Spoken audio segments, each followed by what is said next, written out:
Hello, welcome to your Clevertouch board. I'm going to be your host, Ann Llewellyn, and we are here in the Groves Media Center. So I'm going to take you through just the basics of getting started with your board.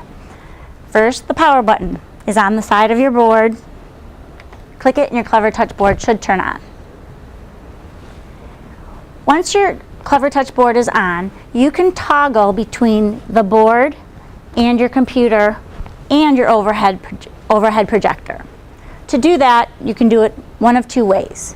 You can come over here to the side again and click the menu button and then click settings. This will bring up the general settings. Right now we're on the Android. Android meaning the board. If we want to switch it back, you'll notice the blue dots.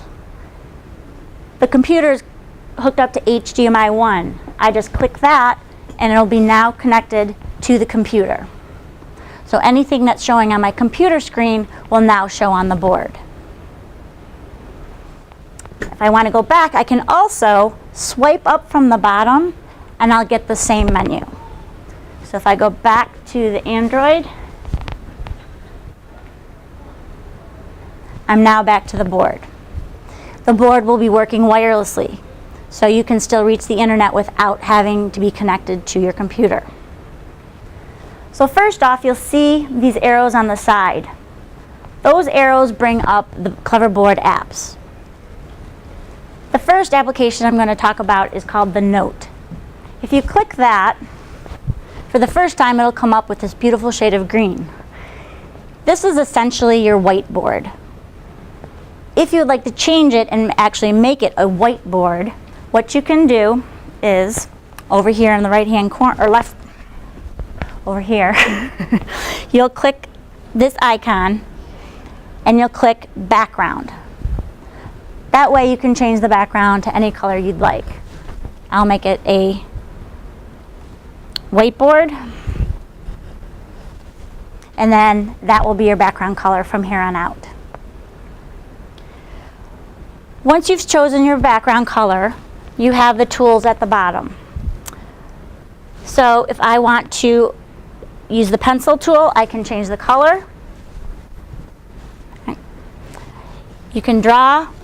Once you've done that, there's 20 points of touch. So you can have multiple students on the board at the same time. This tool right here will clear the board for you. This allows you to draw shapes.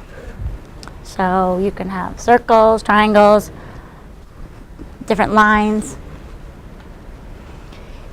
If I were to draw these two and I would want to move them, one thing you can do is if you click the arrow, select the two, I can then move them or make them smaller or larger across the board.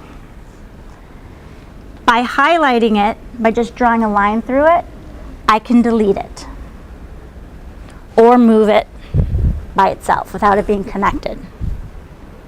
So I'm going to clear those. Next thing under the pencil is if you want to use a paintbrush, you have that option as well. You can change the thickness and the color. Now the nice thing about the Notes app is it gives you unlimited whiteboard space. So you can keep adding pages to this Notes book. So over here, it'll show you that I'm on page 1. If I want to add a next page, I just click the arrow. I click the plus sign, and now I'm on the second page. So if I want to do some work on this page, my work on my first page is still there. So you can do as many as you need, and then you can save this note. You can email the note by coming back over here to this again. You can save it to a file. You can export it as an image, a PDF, or you can send it to your email account. I'm going to just click Save, and what it's done is it's pulled up the folders that are on the board. Okay, I will go through creating folders in the next section. However, these are the folders that have already been created. I can choose where I want to save it. So let's say I save it in Notes. I'll click OK, and then I can rename it. I'm just going to leave it this for now. I'm going to click OK. Now it's been saved to my Notes folder. I can go back to it, open it, or create a brand new note. Come back here. I'm going to go Home. And next up is Files. So Files, like you saw before, is all the folders that are located on the board. So we saved our Notes work in the Notes folder. And as you can see, here it is. I can open it up and I can edit it or refer back to it. If you ever get lost, click the little arrow and click the Home button.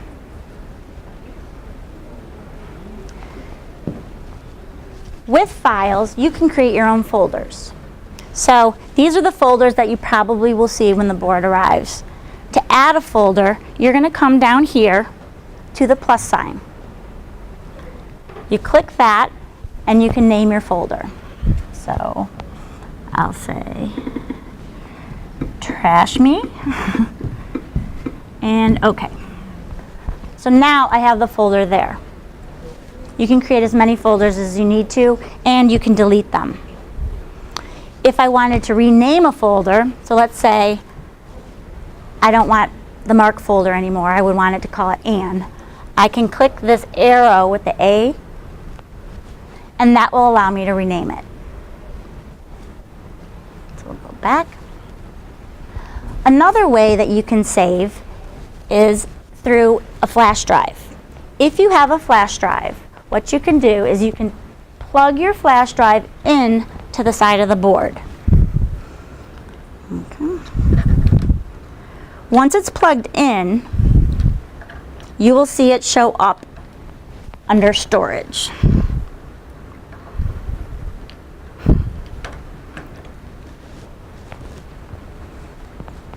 So there is the Lexar is the flash drive I just plugged in. So anything I want to save, I have the option of saving it to storage on the board or my flash drive, which I can travel with or take home or whatnot. So you do have those options. Or you can email it to yourself. Next up is the browser, and that's essentially just reaching the internet. So it came up to the Google page. You can search the internet. I'm going to search for puppies. All I did was type it in here into the search box. Click search. And I'm going to go to images. I can scroll through the images. And let's say I like this one. And the nice thing about this is if I go back to my menu from the side, this icon right here looks like a pencil. I can annotate over anything. So I can click the pencil button and I can now annotate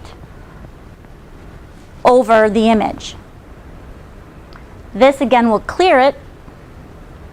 I can highlight, so if there was text and I wanted to highlight, I could do that as well.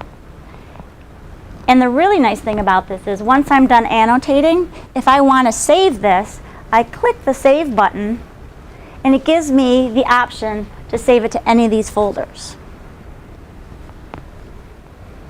I'm going to cancel it, and then I'm going to close this.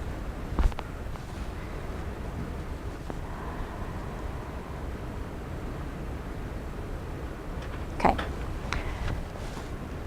Once I'm done with this page, I can go back.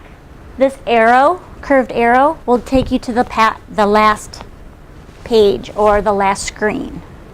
This again will take you home.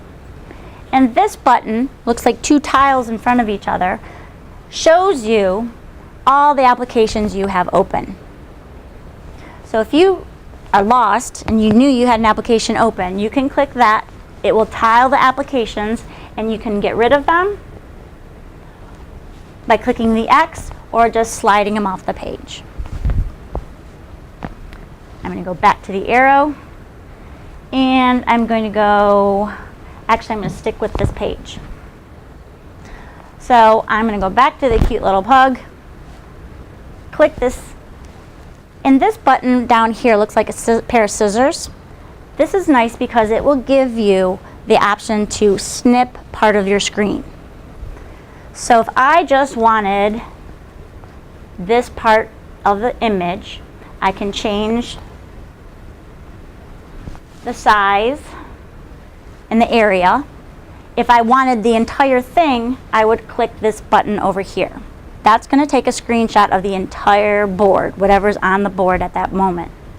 I'm just going to do this part. There are two options. Again, you can save to a folder or to your flash drive, or this that looks like a little easel, this will send it directly to the Note app. So if I click this, it is now sending it to the Note app, where I can go in and I can annotate, or I can add pages, I can make it smaller, oops, or draw over it. Click the hand tool, I can make it smaller, move it over here, do whatever I need to do, and I can save it in case there was a student who missed that lesson, bring that back up the next day. So I'm in Notes. Again, I'm going to go back, home. That was the browser. So we have the Notes, which is essentially a whiteboard, unlimited space, files where you're saving things, browser, going to the internet, and now there's the Clever Store. The Clever Store is where all the applications that you can download to the board are located. The beautiful thing about the Clever Store is all the applications are education-based. They've been stripped of all their advertisements, and they've been recalibrated so that when they show on this enormous screen, they're not going to be all pixelated. So you can scroll through and look at the different apps, and if there's one that you like, you can click on it. It gives you a little description, gives you some screenshots, and if it's something you think you're interested in, come over here, free download, and then now it's downloading it to the board. Once you've downloaded it, click install. It's going to be there all the time. You do not have to reinstall it each time you use the board.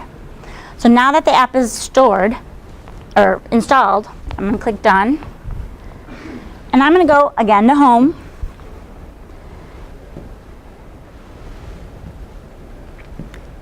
and that app was just downloaded to this apps section. So when I click here, these are the ones that are automatically downloaded to your board. But if I scroll over, Lecture Notes has now been added. Any app you download will then be placed in your apps section. One last thing is, if you're familiar with the iPhone or the iPad, you can organize your apps into folders. To do so, you'll click on an app and you'll drag it until it's on top of the app you want it to be with.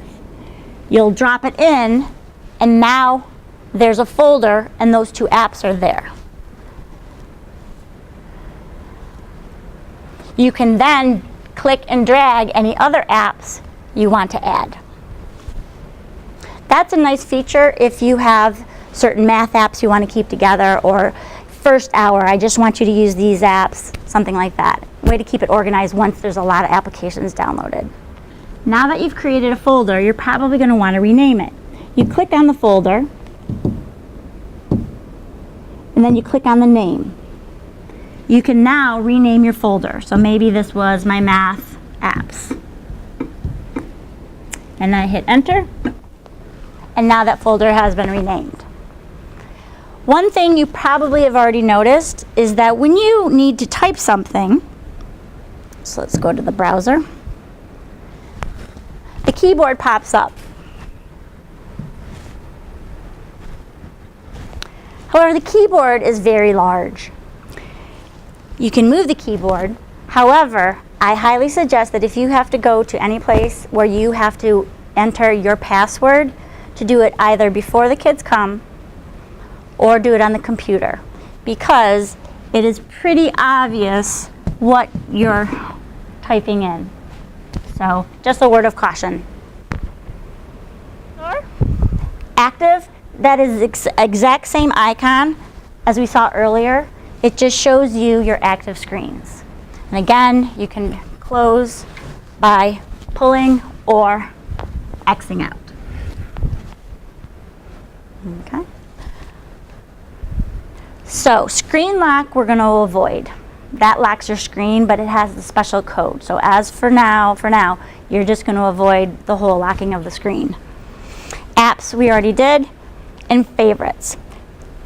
If there are applications that you use often, or you want to create a section just for the students, and so they don't have to sift through all the applications, you can add them to your favorites.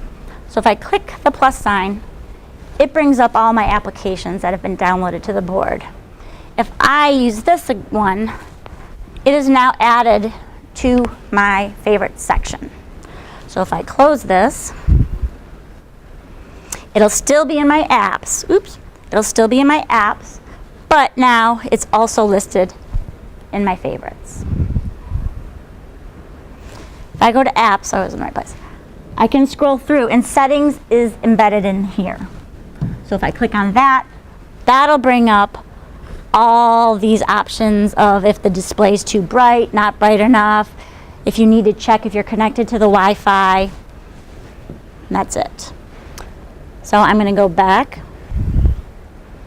and if you would like to change the volume on the board, because the speakers are embedded in the board, there are two ways. One is you can swipe up again from the bottom, change the volume, change the brightness. If not, because sometimes the swiping is a little finicky, you can come over to the side of the board, and right underneath the power button is a menu button. When you click the menu button, settings comes up, the volume comes up, and home comes up. Oop, we are home. Okay. If I click settings, I don't have to swipe up, and I can easily change to the computer if I need to. At the end of the day, if you're going to shut your board down, all you need to do is click the power button and hold, and a message will come up and tell you that it's going to be shutting down in a certain amount of time. We're just going to look at a couple of the accessories that come with the board. The first accessory is the pen. If you prefer to use the pen versus using your hand or your finger, you can use this. It doesn't need to be calibrated, and it's magnetic, so you can stick it to the back of the board. You also have a remote that comes with your Clevertouch board. The remote you can change the volume up and down. You can mute it. So as you see over there, I've already muted it. I can unmute it.